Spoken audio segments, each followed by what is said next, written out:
नमस्कार उज्जैन, मैं हूं आकांक्षा पिवाल और आप देख रहे हैं अभय न्यूज का 30 अक्टूबर सोमवार का बुलेटिन। खबरों की ओर आगे बढ़ेंगे, लेकिन उसके पहले एक नजर हेडलाइंस पर। महाकाल की टी शर्ट पहन शिव की शरण में रॉबर्ट वाड्रा। लाल पुल ट्रैक पर मिली अज्ञात व्यक्ति की लाश। 15 दिन की नवजात को ट्रेन में छोड़कर चली गई कलयुगी मां। अंतिम दिन बीजेपी प्रत्याशियों ने दाखिल किया नामांकन। तो चलिए खबरों का सिलसिला शुरू करते हैं। माँ को भगवान का दूसरा रूप कहा जाता है, लेकिन एक कलयुगी माँ ने ममता को ही शर्मसार कर दिया। उसने जिस नवजात को अपनी कोख में 9 माह रखा, उसे जन्म के महज 15 दिनों बाद ही ट्रेन में छोड़कर चली गई। कलयुगी माँ की इस करतूत ने माँ और ममता दोनों शब्दों को कलंकित कर दिया। दरअसल यह वाकया ट्रेन नंबर 18233 नर्मदा एक्सप्रेस के कोच S8 में हुआ। यहाँ बर्थ नंबर 56 पर नवजात को लेकर बैठी महिला उसे वही लावारिस हालत में छोड़कर भाग निकली। अन्य यात्रियों ने जीआरपी भोपाल को सूचना दी, जिसके बाद ट्रेन के भोपाल पहुंचने पर उप निरीक्षक सोम कुंवर और प्रधान आरक्षक रानो अतुलकर ने बच्ची को संभाला। उन्होंने नवजात के संबंध में कोच में मौजूद अन्य यात्रियों से जानकारी ली तो उन्होंने बताया कि एक महिला उज्जैन स्टेशन से ट्रेन में चढ़ी थी, जो इस बर्थ पर बैठी थी। वह वॉशरूम जाने का कहकर बच्ची को वहीं छोड़कर चली गई और फिर वापस ही नहीं लौटी।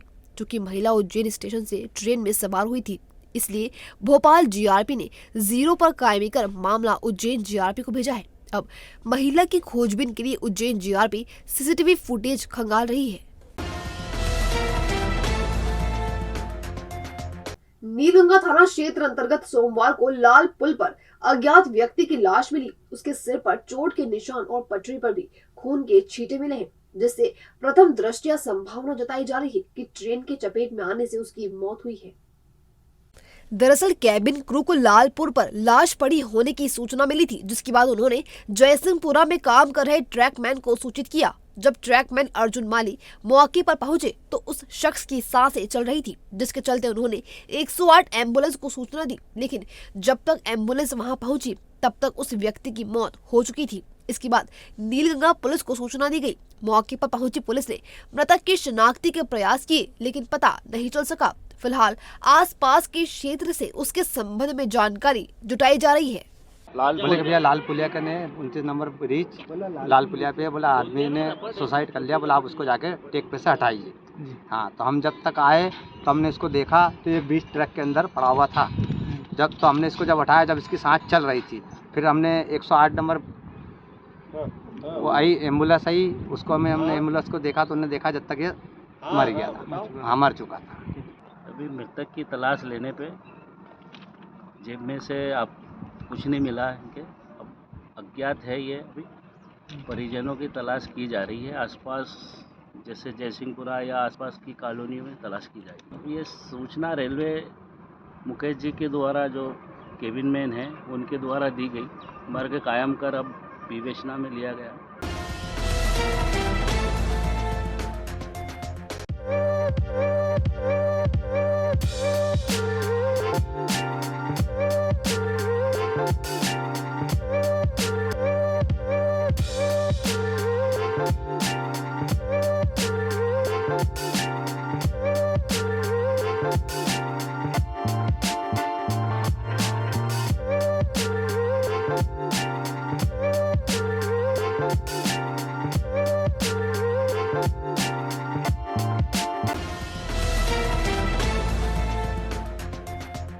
नवंबर में होने वाले विधानसभा चुनाव में नामांकन जमा करने के अंतिम दिन सोमवार को उज्जैन उत्तर से बीजेपी प्रत्याशी अनिल जैन कालूहेड़ा और दक्षिण से डॉक्टर मोहन यादव ने अपना नामांकन दाखिल किया है।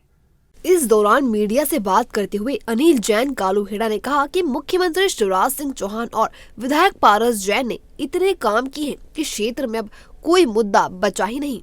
उनके साथ पारस जैन, नगर निगम के पूर्व अध्यक्ष सोनू गहलोत और राजेंद्र भारती भी उपस्थित रहे। आज हमने फॉर्म सभी वरिष्ठ नेताओं के साथ दाखिल किया। क्या मुद्दे रहेंगे चुनाव में इस बार? मुद्दे है ही नहीं।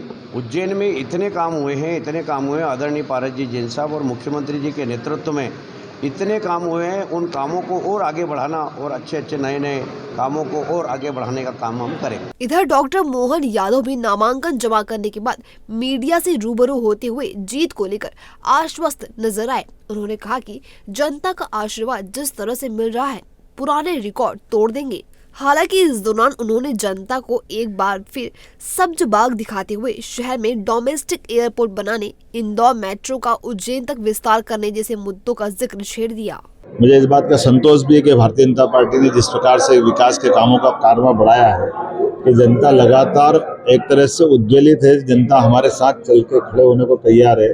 निर्वाचन के फॉर्म भरने के पहले से ही अपार इसमें आशीर्वाद की वर्षा हो रही है और निश्चित रूप से हम प्रचंड बहुमत से जीतेंगे। पहली बार 10,000, दूसरी बार 20,000, तीसरी बार। देखिए, जनता है, मैं ये इस मामले में जनता पे छोड़ता हूँ। जनता जो दे वो उनका आशीर्वाद है। ज़्यादा बड़ी बात करने से फायदा नहीं है, लेकिन मुझे पूरा भरोसा है जनता जिस ढंग से आशीर्वाद दे रही है, हम पुराने कई रिकॉर्ड तोड़ेंगे।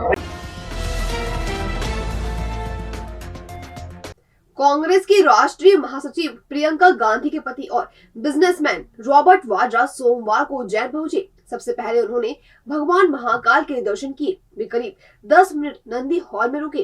खास बात ये रही कि वाड्रा महाकाल के प्रिंट वाली टी शर्ट और गले में रुद्राक्ष की माला पहने नजर आए। दर्शन के बाद मीडिया के सवालों का जवाब देते हुए उन्होंने कहा कि राहुल गांधी और प्रियंका बहुत मेहनत कर रहे हैं। कर्नाटक की तरह यहाँ भी परिवर्तन होगा।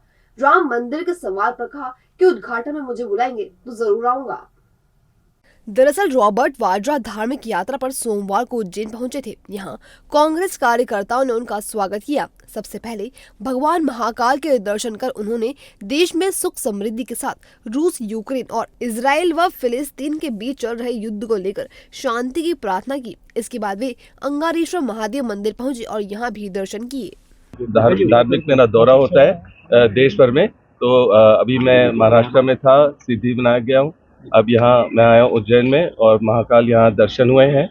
और जहाँ भी युद्ध हो रहा है उसके लिए भी मुझे बहुत दुख प्रकट हो रहा है और मैं उनके लिए भी शांति की प्रार्थना मैंने की है। दिग्विजय सिंह और कमलनाथ में विवाद चल रहा है। कोई विवाद नहीं है। हमारे यहाँ कांग्रेस में ना सुनवाई होती है लोगों की, वहाँ बीजेपी में नहीं होती है। तो यहाँ राजनीति हो रही है पर वो जो भी है सब सही होगा और देश के लोगों को बदलाव चाहिए, बदलाव आएगा। यहाँ के सरकार ने कुछ नहीं किया, कुछ बदलाव नहीं लाए। मूर्तियों को वापस लगाना चाहिए और जो उज्जैन के जो मंदिर है उसमें मतलब कि थोड़ा ध्यान देना चाहिए। भेदभाव की राजनीति नहीं होनी चाहिए। देश भर में सुख शांति का माहौल हो, बेरोजगारी जो है उस पर ध्यान दिया जाए, महिला की सुरक्षा के ऊपर ध्यान दिया जाए और ज़्यादातर धार्मिक तरीके से चलना चाहिए हमें। मतलब जो पीएम साहब ने नहीं किया कुछ, मैं यही बोलूँगा, पहले वो अपने यहाँ मणिपुर में जो दुर्घटना हुई है, जो भी माहौल है, उन्हीं की सरकार है, उनको देखना चाहिए, मणिपुर के लोगों के लिए देखना चाहिए और वहाँ का शांति का माहौल में ध्यान देना चाहिए। हमें एकजुट होकर देश की प्रगति क्या सोचना चाहिए। राम मंदिर जाएंगे उद्घाटन में? जहाँ भी मेरे को बुलाया जाएगा धार्मिक तरीके से मैं जरूर जाऊँगा। भविष्य की चिंता छोड़ो, पंडित गोविंद गुरु से नाता जोड़ो। ना कोई पैसा, ना कोई फीस, बस लीजिए गुरु जी का आशीष। आज ही जाने अपनी हर समस्या का समाधान। संपर्क करें 9827030415 या 9302230415। हमारा पता 8 अलगदाम कॉलोनी, सावे रोड, उज्जैन।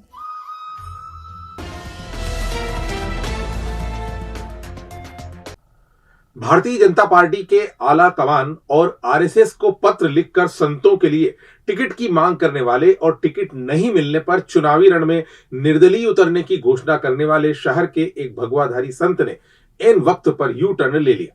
उन्होंने प्रेस कॉन्फ्रेंस में चुनाव लड़ने से इनकार कर दिया। इस दौरान वह मीडिया के सवालों से भी बचकर भाग निकले। दरअसल उज्जैन दक्षिण विधानसभा क्षेत्र से निर्दलीय चुनाव लड़ने का ऐलान करने वाले अवधेश धाम आश्रम के महामंडलेश्वर संत डॉक्टर अवधेशपुरी महाराज ने रविवार को भाजपा के संभागीय चुनाव कार्यालय में आयोजित प्रेस वार्ता में भाजपा को समर्थन देने और चुनाव नहीं लड़ने की बात कही।